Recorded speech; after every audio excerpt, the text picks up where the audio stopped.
Os encontráis en la columna de agua, a 100 metros de profundidad, donde el mundo pierde sus colores y se convierte en infinitos matices de azul. La luz del sol aquí no son rayos, sino lanzas temblorosas y fantasmales que atraviesan la masa oceánica y se disuelven en el abismo bajo vosotros. El agua es densa, cálida como leche tibia. Presiona vuestro cuerpo con la fuerza de 10 atmósferas, pero para vosotros, este es vuestro hogar. Sois un cetoterio, una pequeña ballena barbada del tamaño de una orca actual. Vuestra vida es puro ritmo. Inhalar en la superficie, sumergirse en las aguas ricas en plancton, filtrar lentamente el alimento a través de vuestras barbas y volver a inhalar. Es una danza eterna y meditativa que vuestros ancestros han ejecutado durante millones de años. El día de hoy no es diferente de otros miles, pero solo lo parece. El miedo no nace en los ojos ni en los oídos, nace en la piel, en vuestra línea lateral, un complejísimo órgano sensorial que se extiende a lo largo de todo el cuerpo. Detecta lo que es imposible ver, una vibración de baja frecuencia. Un murmullo sordo y lejano, que no se parece al canto de otra ballena ni al estruendo de una tormenta en la superficie. No es un sonido, es la sensación del espacio mismo distorsionándose, como si en algún lugar muy lejano, en la oscuridad, un pistón gigante invisible se hubiera movido 1 milímetro y la onda de presión, adelantándose al sonido, os hubiera alcanzado. Los peces pequeños a vuestro alrededor se paralizan una fracción de segundo y luego se dispersan en pánico. Ellos también lo han sentido. El instinto, perfeccionado durante cientos de millones de años de evolución, grita una sola palabra: ¡arriba! Golpeáis con vuestra poderosa cola, girando vuestro cuerpo de 10 toneladas hacia la salvadora superficie. Los pulmones arden, exigiendo aire, pero ahora eso no importa. Solo importa la distancia hasta el cielo. 50 metros, 40, 30... Ya podéis ver cómo se distorsiona la lámina de agua, cómo juegan sobre ella los reflejos del sol. Un impulso más e irrumpiréis en otro mundo, el mundo del aire. Pero no llegaréis a tiempo. La sombra bajo vosotros no aparece sin más, se materializa desde el propio azul, cobrando densidad y forma. Al principio es solo una mancha oscura, pero crece a una velocidad aterradora. No es un ser vivo, es un evento geológico, comparable al movimiento de una placa continental.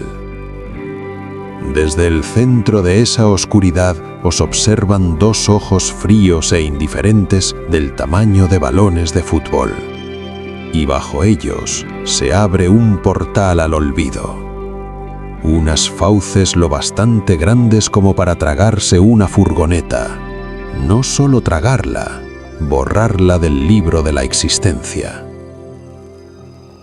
El impacto no es la mordedura de un depredador, es la colisión con un asteroide de carne y cartílago. 50 toneladas de materia viva impactan contra vosotros desde abajo. No sentís dolor. Los impulsos nerviosos simplemente no tienen tiempo de llegar al cerebro. Solo sentís una fuerza monstruosa e irresistible que quiebra vuestra columna como una cerilla. La caja torácica explota desde dentro. El agua a vuestro alrededor se tiñe al instante de un denso color carmesí, convirtiéndose en un caldo espeso y caliente. El crujido de vuestras costillas se ahoga en el rugido de cavitación del agua hendida por el cuerpo del asesino. Lo último que veis no son sus dientes ni sus ojos. Es solo un flanco gris azulado del tamaño de la pared de un vagón de tren que pasa a toda velocidad. Vuestro cuerpo destrozado ya sin vida, comienza su lento viaje hacia la noche eterna del fondo oceánico. Y sobre vosotros, en la superficie, se oye una salpicadura ensordecedora. Es la cima de la cadena alimentaria que ha roto la frontera entre dos mundos para tomar aire. Fue un almuerzo cualquiera para Otodus Megalodon, el soberano absoluto e indiscutible de los océanos, el depredador más grande y eficaz que la Tierra ha conocido jamás. Una criatura que no tenía enemigos. Una criatura que reinó durante 20 millones de años y se extinguió. Desapareció sin dejar rastro, salvo montañas de dientes y algunas vértebras. ¿Cómo? ¿Cómo cayó este imperio indestructible? Para comprender este gran enigma de la paleontología, debemos regresar al mundo que engendró a este monstruo, a un mundo de condiciones perfectas que se convirtió en su jaula de oro. Rebobinemos en el tiempo, 15 millones de años atrás, al corazón de la época que los científicos llaman Mioceno. Mirad la Tierra desde el espacio. Es reconocible, pero al mismo tiempo extraña. Los continentes están casi en su sitio, pero los detalles revelan otro mundo. La principal diferencia es la ausencia del color blanco. No hay casquetes polares, ni en el Ártico ni en la Antártida. La Antártida no es un continente helado, sino verde.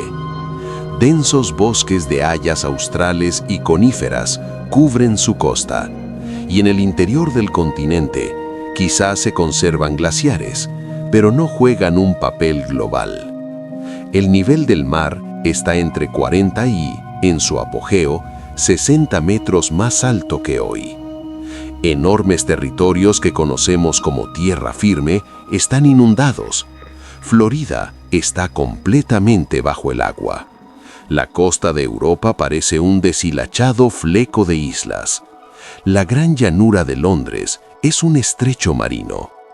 El planeta es un gigantesco y húmedo invernadero. La temperatura media anual es de 5 a 8 grados Celsius más alta que en nuestros días. Y no se trata solo del calor, sino de su distribución. La diferencia entre el ecuador y los polos está suavizada. El océano es un termostato global y funciona de otra manera. El Istmo de Panamá aún no se ha cerrado. Las cálidas aguas del Atlántico fluyen libremente hacia el Pacífico, creando una circulación global que, como un sistema de calefacción central, reparte el calor por todo el planeta. Es la era del óptimo climático del Mioceno, un paraíso a escala planetaria. Este clima cálido y estable, a su vez, da lugar a océanos increíblemente productivos. Los ríos que bajan de cordilleras jóvenes y en activo crecimiento, los Alpes, el Himalaya, los Andes, arrastran al mar miles de millones de toneladas de minerales y nutrientes. Son fertilizantes. La luz del sol, sin encontrar obstáculos como el hielo marino, penetra profundamente en el agua, incluso en latitudes altas. El resultado es una explosión de fitoplancton. Los océanos del Mioceno están literalmente en flor. No son azules, son verdes, espesos de vida microscópica.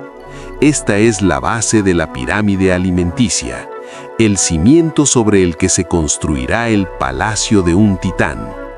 En estos pastos invisibles pacen rebaños incontables, decenas de especies de ballenas barbadas primitivas, cetoterios, diorocétidos y las primeras ballenas francas.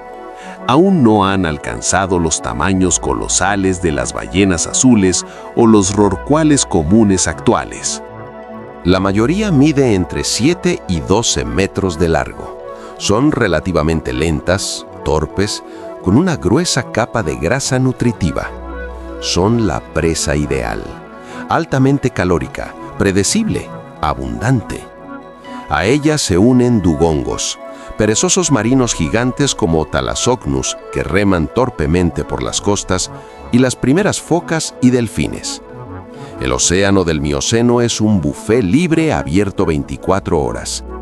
Y donde hay tal exceso de comida, la evolución crea inevitablemente un consumidor capaz de sacar el máximo provecho de este festín. La naturaleza no tolera un vacío en la cima de la cadena alimentaria. Estaba preparando a su rey, una criatura que se convertiría en la encarnación viva del hambre del océano. No apareció de la nada, como un deus ex machina. Su linaje es una crónica escalofriante de la conquista de los océanos que se extiende por 60 millones de años. Su bisabuelo, Otodus obliquus, que vivió en el Paleoceno, era un tiburón del tamaño solo de un gran tiburón blanco. Pero con cada generación, con cada giro de la evolución, sus descendientes se hicieron más grandes, más masivos y sus dientes más anchos y robustos. Fue una reacción directa, una carrera armamentística evolutiva. Sus presas, los mamíferos marinos, se hacían más grandes y los depredadores debían estar a la altura.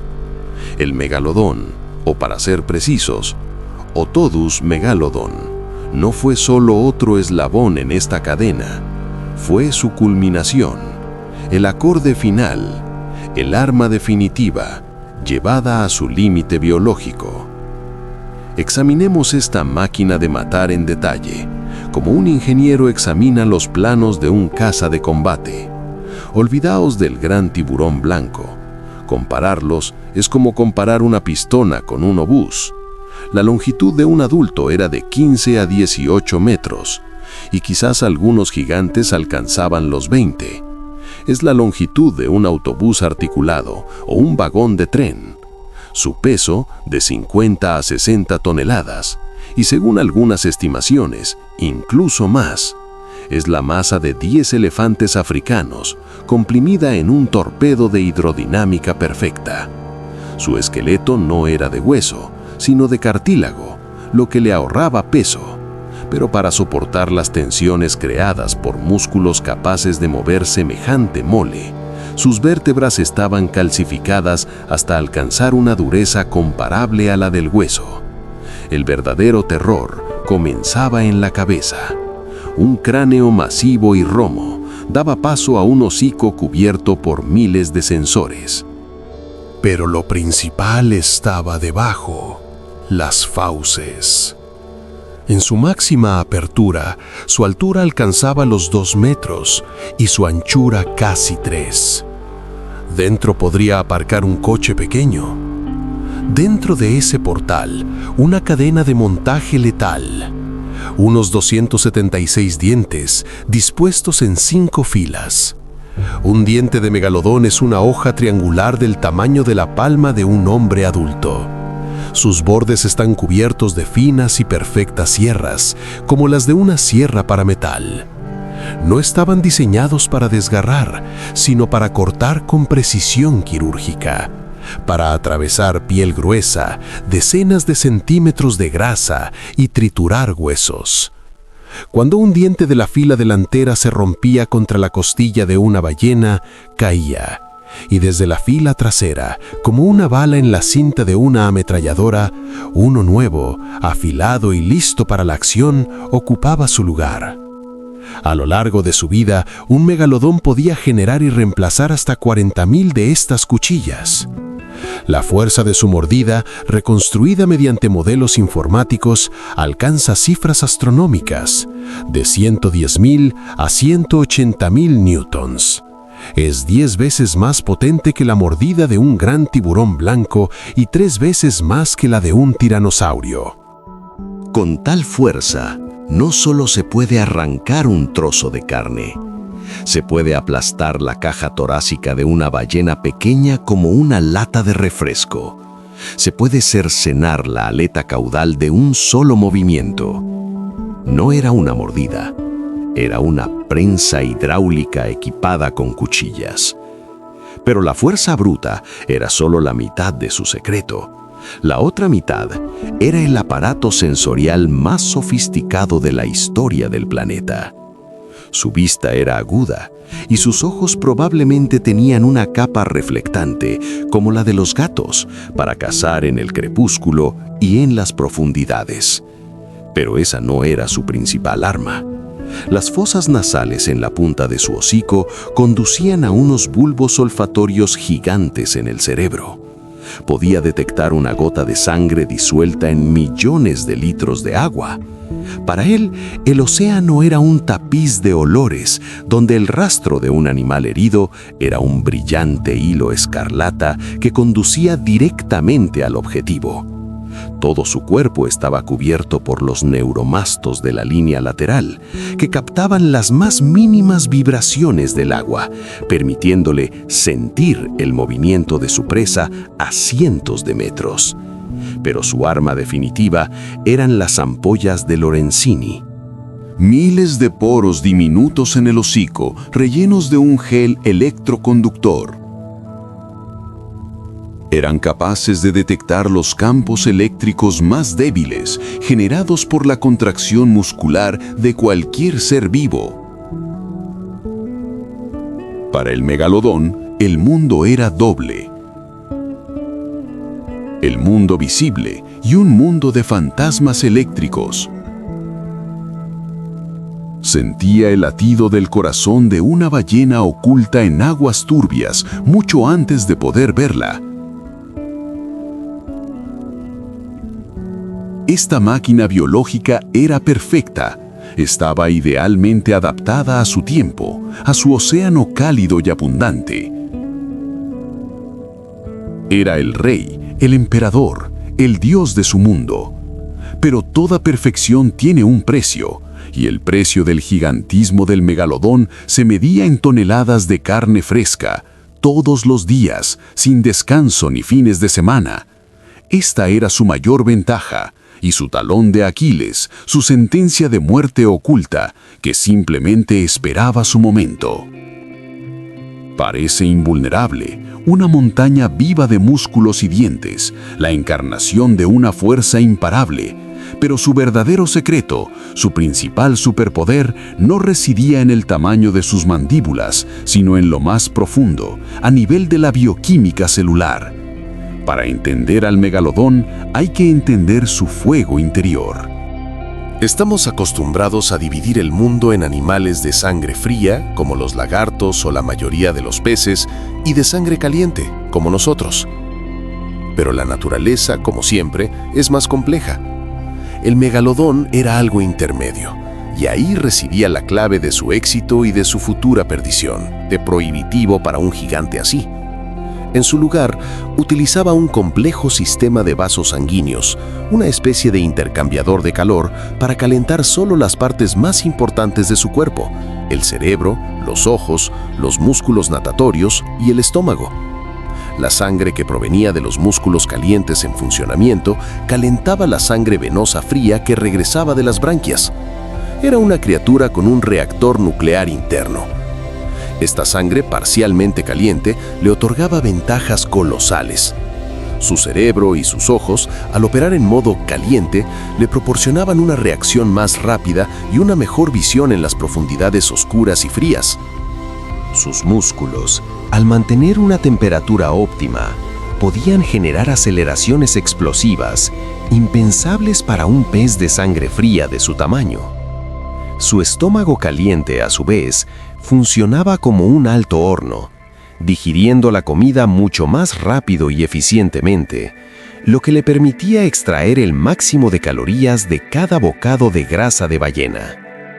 No era solo un tiburón, era un caza interceptor de alta tecnología en un mundo de lentos bombarderos. Pero esta tecnología tenía un precio monstruoso. El calor es energía, y la energía es comida. Para mantener su fuego interior, el megalodón necesitaba comer, constantemente. Hagamos números. Los cálculos basados en su metabolismo y masa estimados indican que un megalodón adulto de 50 toneladas necesitaba unas 100.000 kilocalorías al día.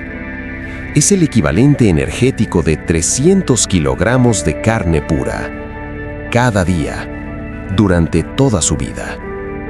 Para hacerse una idea de la escala, es como si se comiera 2 vacas adultas cada día, o 1.500 personas. Pero en el océano no había vacas. Su dieta consistía en el alimento más calórico que se podía encontrar: los mamíferos marinos, cuya grasa era un auténtico concentrado de energía. Un solo bocado de un cetoterio de 10 metros le daba energía para varios días. Por eso se hizo tan gigante, no por vanidad de la naturaleza, sino por pura rentabilidad económica. Solo una criatura de ese tamaño podía cazar eficazmente a las presas más grandes y grasas. Sus dimensiones eran una solución, no un problema. Esta mecánica biológica dictaba toda su vida. Su estrategia de caza no podía permitirse largas y agotadoras persecuciones que quemaban preciosas calorías. Por eso desarrolló una táctica de ataque relámpago. El análisis de huesos fósiles de ballenas con marcas de mordeduras de megalodón nos cuenta esta historia. No apuntaba a la garganta o al vientre. Sus primeros ataques iban dirigidos a las aletas y, sobre todo, a la cola. Una mordedura aplastante y la ballena perdía su motor, convirtiéndose en una boya indefensa y sangrante. Otra de sus tácticas favoritas era la embestida desde abajo. Una mole de 50 toneladas a toda velocidad se estrellaba contra la caja torácica de la víctima, rompiendo costillas y dañando órganos internos incluso antes de que los dientes entraran en acción. No era caza. Era un asesinato a sangre fría, calculado con la máxima eficiencia y el mínimo gasto energético. Incluso la geografía de su vida estaba supeditada a este imperativo metabólico. Las excavaciones en todo el mundo nos han mostrado un patrón interesante. Se encuentran dientes de megalodones muy jóvenes, de solo 2 o 3 centímetros, en lugares específicos y en enormes cantidades. Eran sus guarderías, zonas costeras poco profundas y cálidas, lagunas y estuarios, como la formación Gatún en Panamá o los acantilados de Calvert en Maryland. Aquí, en aguas protegidas y ricas en alimento, nacían sus crías. Venían al mundo midiendo ya 2 metros, más grandes que muchos tiburones adultos de hoy, pero eran vulnerables. Otros grandes tiburones, como los antepasados de los tiburones martillo, podían cazarlos. Por eso las hembras de megalodón migraban a estas maternidades cálidas y seguras para dar a su descendencia la oportunidad de crecer. Esta estrategia funcionó a la perfección, mientras el agua se mantuvo cálida. Armados con esta biología perfecta, afilada como una navaja, los megalodones estaban listos no solo para sobrevivir, estaban listos para reinar. Para ellos comenzaba la Edad de Oro. 20 millones de años. Es una cifra difícil de asimilar. Toda la historia de la civilización humana es solo una diminuta chispa en ese abismo de tiempo. Durante 20 millones de años, el megalodón no fue solo un depredador. Fue una constante, una fuerza geopolítica que definía las leyes de la vida en el océano global.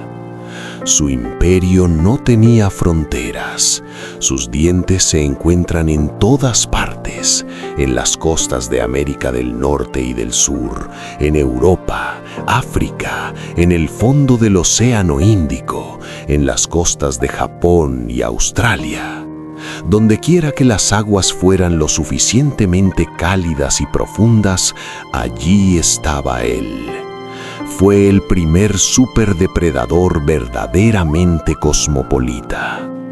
Imaginad un día perfecto en su mundo, hace unos 10 millones de años, en la costa de la actual California.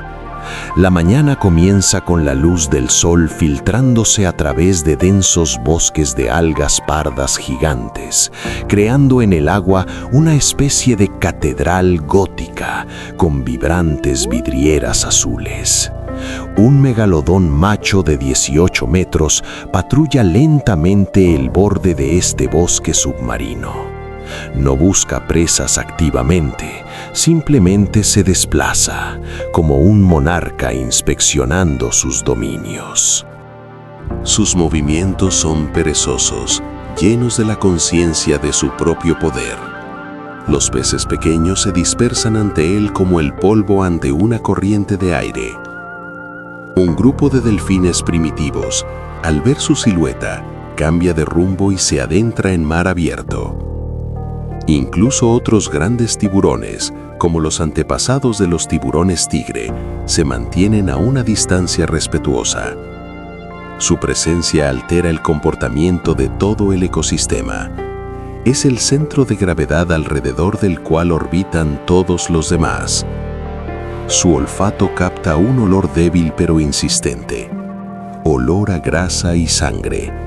Proviene del norte, traído por la corriente costera. El megalodón cambia de dirección. No tiene prisa. Nada a un ritmo medido, ahorrando energía. Una hora después, encuentra el origen del olor. Es el cadáver de un cetoterio, cazado hace unas horas por otro congénere más afortunado. Alrededor del festín, decenas de tiburones más pequeños arrancan trozos de los flancos del gigante muerto. El megalodón se acerca. No emite ningún sonido, pero su llegada tiene el efecto de una bomba. Los tiburones se dispersan en pánico. Nadie se atreve a disputarle su derecho. Se acerca lentamente al cadáver y de un solo movimiento de sus mandíbulas arranca un trozo de varios cientos de kilos, tragándoselo casi sin masticar. Está saciado. Esta comida le bastará para una semana. Más tarde, en mar abierto, se encuentra con una hembra. Es un poco más grande que él, de casi 20 metros. Su ritual de cortejo es brutal y pragmático. El macho muerde las aletas de la hembra, demostrando su fuerza e insistencia. La piel de ella, de decenas de centímetros de grosor, lo soporta sin problemas. Si está receptiva, le permite aparearse. Es un acto breve y violento, tras el cual se separan. Los megalodones no formaban manadas ni familias. Eran tiranos solitarios que solo se encontraban para procrear. La hembra, ya preñada, inicia un largo viaje hacia el sur, hacia las cálidas lagunas de poca profundidad, donde en unos meses nacerán sus vástagos de 2 metros. Este ciclo se repitió de generación en generación, de época en época. El mundo era estable, el océano era cálido, las ballenas eran numerosas. Parecía que este orden de cosas, establecido por la propia naturaleza, sería eterno. El sol salía y se ponía, las mareas subían y bajaban, y el megalodón siempre estaba en la cima. Nada hacía presagiar la catástrofe. Pero la perfección tiene un precio. La vulnerabilidad de este sistema ideal residía en sus cimientos. Estaba construido sobre la estabilidad climática. Y en las profundidades de la Tierra, al otro lado del mundo, el reloj geológico ya había iniciado su cuenta atrás. El planeta que había creado a este rey se preparaba para traicionarlo. Todo comenzó de forma casi imperceptible, no con una explosión ni un impacto, sino con el movimiento lento e inexorable de las placas litosféricas. Durante millones de años, Sudamérica derivó hacia el norte, buscando unirse con Norteamérica. Entre ellas solo quedaba un estrecho paso marítimo, la Vía Marítima de América Central. Era una arteria, una pieza clave en el sistema global de corrientes oceánicas. A través de ella, las aguas cálidas del Atlántico fluían libremente hacia el Pacífico, mezclándose y distribuyendo el calor por todo el planeta. Pero hace unos 5 millones de años, en la transición geológica entre el Mioceno y el Plioceno, este paso comenzó a cerrarse. La actividad volcánica y los movimientos tectónicos levantaron del fondo del mar una cadena de islas que gradualmente se fusionaron en una franja de tierra. Estaban haciendo el Istmo de Panamá. Para los animales terrestres fue una bendición.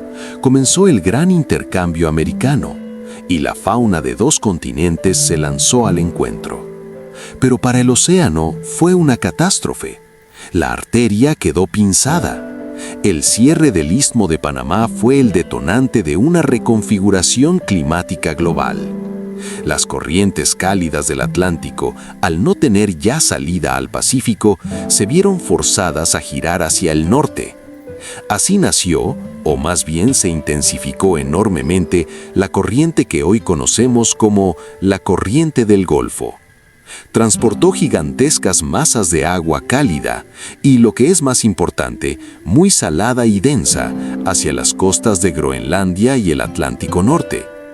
Este flujo cálido trajo consigo una enorme cantidad de humedad.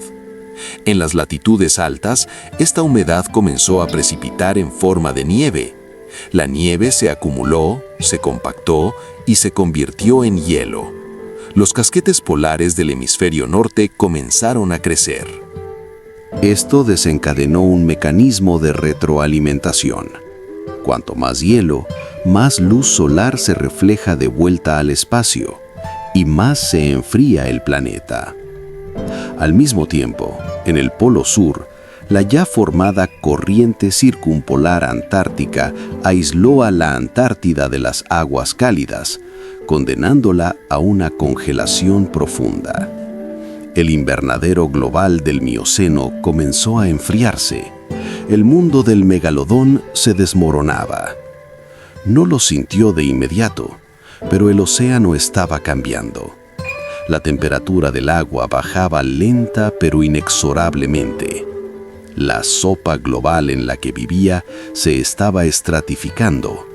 Aparecieron zonas climáticas bien definidas, trópicos cálidos, latitudes templadas y regiones polares heladas. Estos cambios golpearon la base misma de su imperio, su comida. Las ballenas, su principal fuente de alimento, comenzaron a evolucionar en respuesta a las nuevas condiciones. El agua fría exige un mejor aislamiento térmico.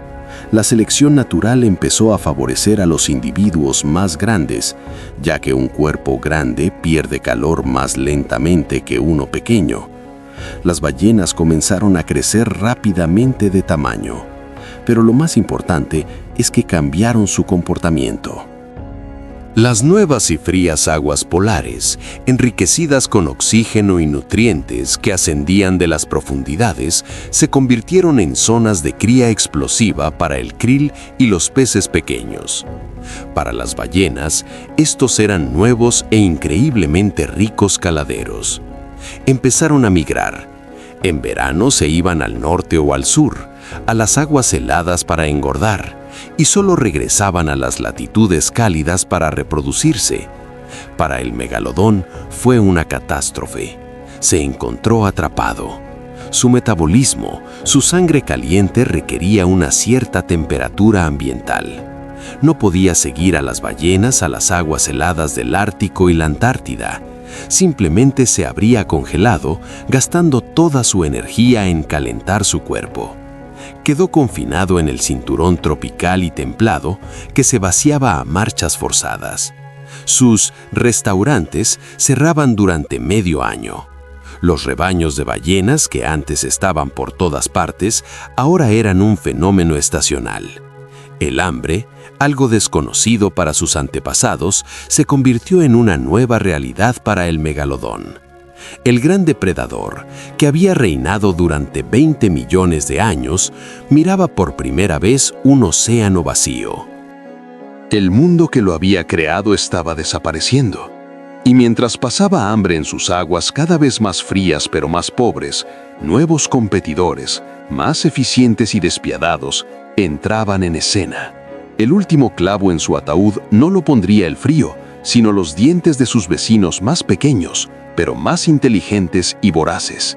No fue como la muerte violenta y ardiente de los dinosaurios, ningún asteroide rasgando los cielos, ninguna onda expansiva calcinando continentes. La desaparición del megalodón fue diferente, lenta, silenciosa y por eso aún más agónica. Fue una muerte de hambre, frío y soledad. Imaginad al último megalodón, no a un gigante de 18 metros en la flor de la vida, sino a un rey viejo y demacrado, patrullando unos dominios vacíos. Su piel gris azulada, antes lisa y tersa, ahora está cubierta de cicatrices de innumerables batallas y, lo que es peor, de úlceras por la desnutrición. Nada por aguas que se han vuelto extrañas. Son más frías de lo que recuerda, más transparentes. Ya no tienen esa densa suspensión de vida, ese olor a presa abundante que impregnaba los océanos de su juventud. Su fuego interior, su reactor mesotérmico que le daba fuerza, ahora lo consume por dentro, exigiendo un combustible que ya no existe. Tiene hambre. No el tipo de hambre que se sacia con una ballena. Es un hambre profunda que le cala hasta los huesos, que dura meses. La última vez que comió fue hace semanas, un delfín perdido, un mísero aperitivo que solo le abrió el apetito. Las ballenas, su verdadero alimento, se han ido. Vienen cada vez con menos frecuencia e incluso cuando aparecen son diferentes, más rápidas, más inteligentes, mejor adaptadas al nuevo y frío mundo. Y él es una reliquia de una época cálida y generosa, atrapada en una era glacial. Es un fósil viviente que aún no sabe que ya está muerto. En su mundo han aparecido nuevos jugadores. Ya estaban aquí antes, pero se mantenían en la sombra. Ahora que el trono está vacante, han salido a la luz. El primero fue su pariente lejano y mucho más modesto, Carcharodon carcarias, el gran tiburón blanco. Era más pequeño, de solo 5 o 6 metros. Era más ligero, necesitaba 10 veces menos comida. Pero lo principal es que era un generalista. Su metabolismo le permitía sobrevivir en un rango de temperaturas más amplio, desde los trópicos cálidos hasta las frías aguas templadas. No le hacía ascos a nada: focas, delfines, peces grandes. Y lo más terrible, encontró el punto débil del imperio del megalodón: su descendencia. Esas guarderías costeras y cálidas donde nacían los alevines de 2 metros se convirtieron en el coto de caza ideal para el gran blanco. Era lo suficientemente rápido y ágil para perseguir a los jóvenes, y lo bastante fuerte para matarlos. Cada cría de megalodón devorada no era solo una forma de saciar el hambre para el tiburón blanco. Era un heredero al trono borrado del futuro. Pero había otro enemigo, más temible, porque trajo al océano algo que nunca había existido a tal escala: la inteligencia colectiva. Eran los antepasados de las orcas, posiblemente la especie Orcinus citoniensis. Eran incluso más pequeñas que los tiburones blancos, pero trabajaban en equipo. Cazaban en manadas, como lobos. Su arma no era la fuerza de su mordida, sino la estrategia, la comunicación y una coordinación implacable. Para una cría de megalodón solitaria, gigante pero no demasiado inteligente, un encuentro con una manada de estos depredadores intelectuales era una sentencia de muerte. Podían rodearla, agotarla, infligiéndole mordiscos por todos lados hasta que se desangrara. Convirtieron los refugios seguros en trampas mortales. Y así, el cuadro de la tragedia se completa. El megalodón adulto, un rey en el exilio, muere de hambre en un océano abierto y vacío porque su comida ha huido a aguas heladas a las que no puede seguir, y sus hijos, su única esperanza para continuar la dinastía, son exterminados sistemáticamente en las aguas costeras por dos especies nuevas, más eficientes y adaptables. La natalidad cayó a cero. La mortalidad de los adultos por inanición crecía con cada siglo. El imperio no fue conquistado, simplemente se extinguió, sin dejar herederos. El último día del último megalodón no quedó registrado en las crónicas del universo. Simplemente llegó. El viejo rey, tras gastar sus últimas fuerzas en una persecución infructuosa de un grupo de delfines rápidos, sintió cómo el frío paralizaba definitivamente sus músculos. Su fuego interior se apagó. Dejó de moverse. El cuerpo de 50 toneladas, que durante 20 millones de años había sido un símbolo de poder supremo, se detuvo. Y luego, lenta, majestuosamente, como un acorazado hundiéndose, comenzó su última inmersión. Hacia abajo, hacia el abismo oscuro y frío que se convirtió en su tumba. El mundo en la superficie no se dio cuenta. Silencio. El rey ha muerto. Larga vida a los nuevos reyes. Los gigantes se fueron, pero dejaron tras de sí pistas, millones de pistas, esparcidas por todo el mundo, que esperaron 2,5 millones de años hasta que en el planeta apareciera una criatura capaz de leerlas. Y la historia de cómo reconstruimos este drama es una de las mayores investigaciones detectivescas de la ciencia. Todo comienza con un diente. Podéis encontrarlo vosotros mismos, paseando por las playas de Maryland, Florida, o excavando en las minas de fosfatos de Marruecos. Un triángulo negro y brillante del tamaño de vuestra palma.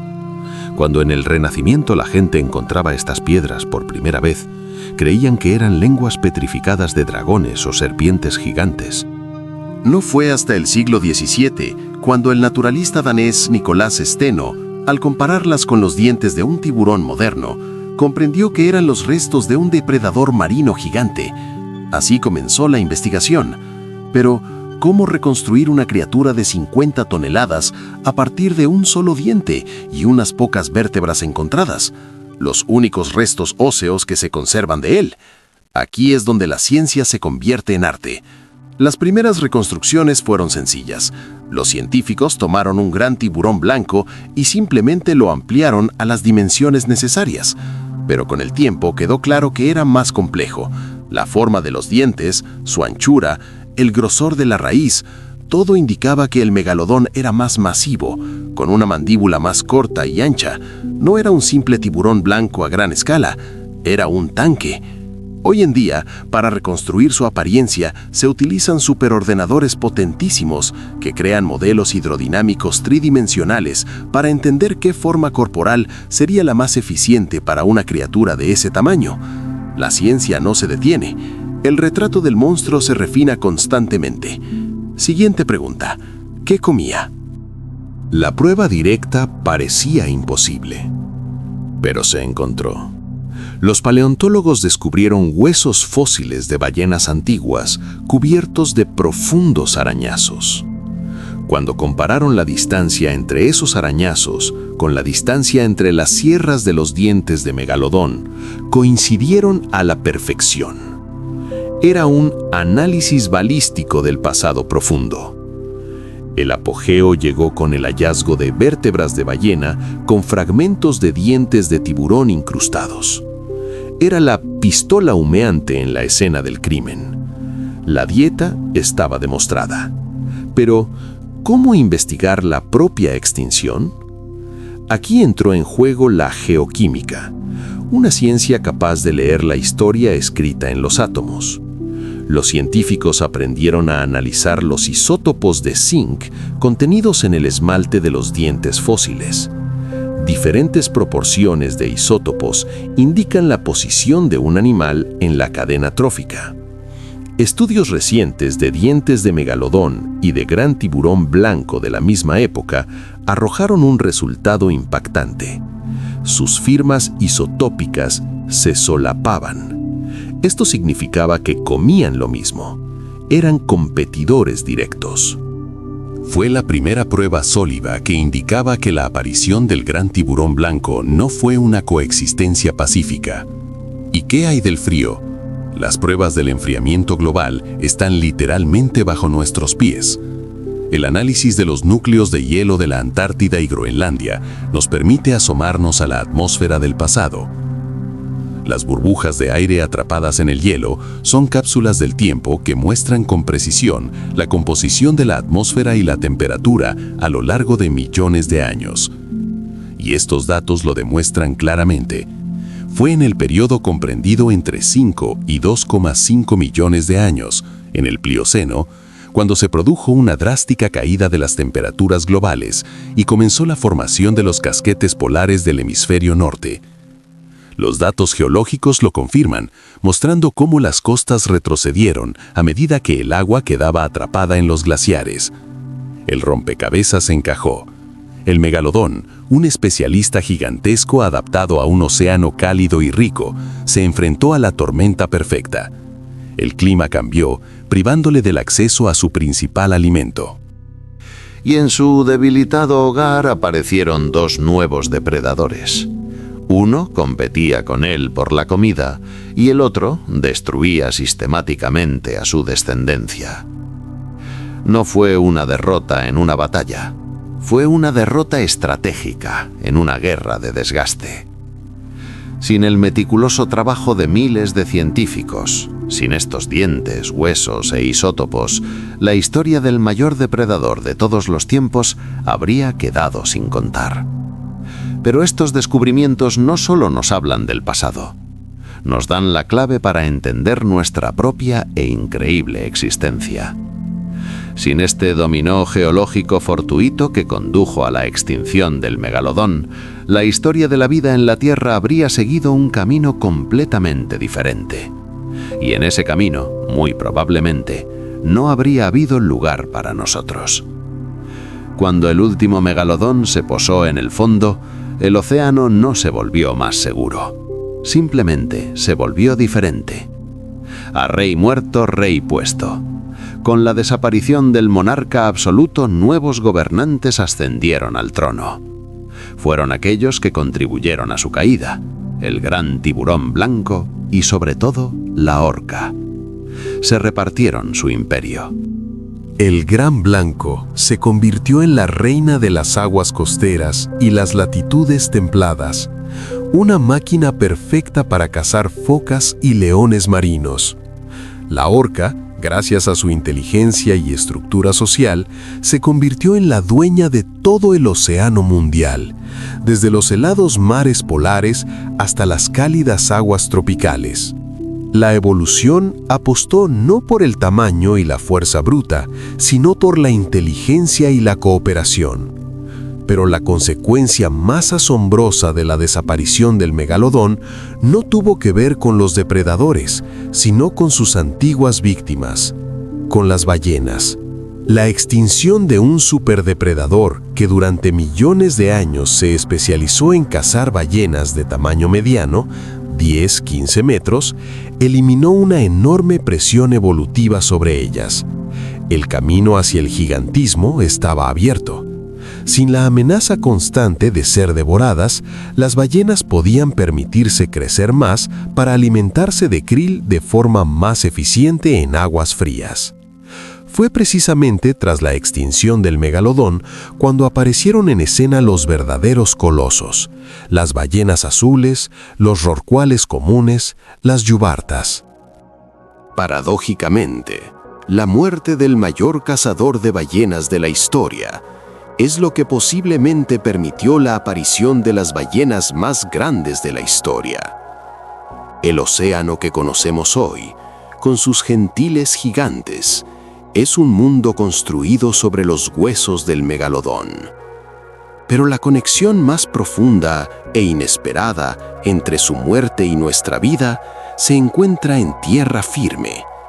Recordemos la causa de todos estos cambios: el cierre del Istmo de Panamá. Este cambio geológico no solo enfrió el planeta y mató al megalodón, redibujó por completo el mapa de las corrientes oceánicas. el nacimiento de una poderosa corriente del Golfo que llevó agua cálida hacia el norte, tuvo consecuencias colosales para el clima de África. Un océano Índico más cálido y un Atlántico más frío alteraron los ciclos monzónicos. África Oriental, la cuna de la humanidad, que antes estaba cubierta de húmedas selvas tropicales, comenzó a secarse. Las selvas retrocedieron, dando paso a sabanas abiertas. Para nuestros antepasados, los primates arborícolas como los australopitecos, fue una catástrofe. Su hogar estaba desapareciendo. Se vieron obligados a bajar de los árboles y adaptarse a una nueva y peligrosa vida en el suelo. Fue precisamente esta presión, la necesidad de sobrevivir en la sabana, de ver a los depredadores desde lejos, de moverse sobre dos piernas para liberar las manos y transportar comida y herramientas, lo que se convirtió, según una de las teorías principales, en el principal impulso de nuestra propia evolución. El bivelismo, el crecimiento del cerebro, el desarrollo de lazos sociales, todo fue una respuesta a la crisis climática desencadenada por el mismo evento geológico. La muerte del monstruo marino y el nacimiento de la humanidad resultaron estar conectados por el mismo hilo invisible de una casualidad geológica. Existís porque una placa tectónica se movió unos centímetros, porque una corriente oceánica cambió su rumbo, porque el mundo se volvió más frío, porque el mayor depredador de la historia perdió la carrera evolutiva.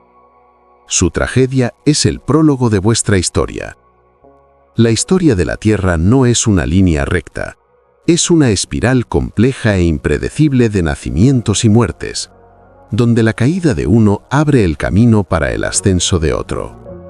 Y nosotros somos solo un capítulo más en este libro infinito, escrito con piedra, agua y tiempo. Entonces, ¿de qué trata realmente esta historia? No es solo el relato de un pez grande, es una parábola sobre el precio de la especialización. El megalodón no era estúpido ni débil, era perfecto, demasiado perfecto. Estaba idealmente adaptado a un mundo concreto, el Mioceno cálido, estable y abundante. Y cuando ese mundo cambió, su perfección se convirtió en su maldición. Su tamaño gigantesco, su metabolismo caliente, su dependencia de un único grupo de presas, todo lo que lo convirtió en rey se transformó en las nuevas condiciones en una sentencia de muerte. Era como un coche de Fórmula 1 en un camino de cabras, magnífico, pero absolutamente inútil.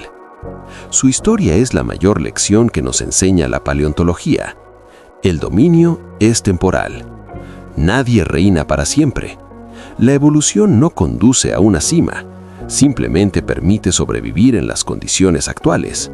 Y cuando las condiciones cambian, los reyes de ayer se convierten en los fósiles del mañana. Nosotros, los humanos, somos hoy la especie dominante del planeta. Al igual que el megalodón, lo hemos logrado gracias a un conjunto único de adaptaciones, nuestra inteligencia.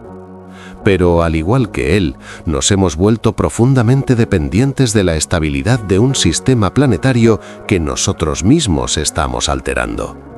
La historia del megalodón es un espejo en el que deberíamos mirarnos.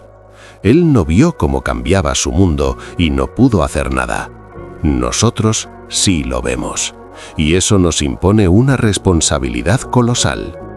Somos la primera especie en la historia de la Tierra capaz de leer su pasado e influir conscientemente en su futuro. Y la lección del gigante extinto resuene hoy más que nunca. Aquellos que no son capaces de adaptarse, desaparecen. Si este viaje de 20 millones de años al pasado os ha impresionado, dadle a me gusta. Eso nos ayuda a descubrir nuevas y olvidadas páginas de la historia de la Tierra. ¿Qué especie actual, que hoy parece invulnerable, creéis que podría repetir el destino del megalodón en el futuro? Escribid vuestras teorías en los comentarios. Será interesante debatirlo. Y, por supuesto, suscribíos al canal para no perderos nuestra próxima expedición al pasado profundo. Nos quedan por delante 4.500 millones de años de historias increíbles. Cuidad de vuestro océano. Él recuerda a quienes se creyeron eternos.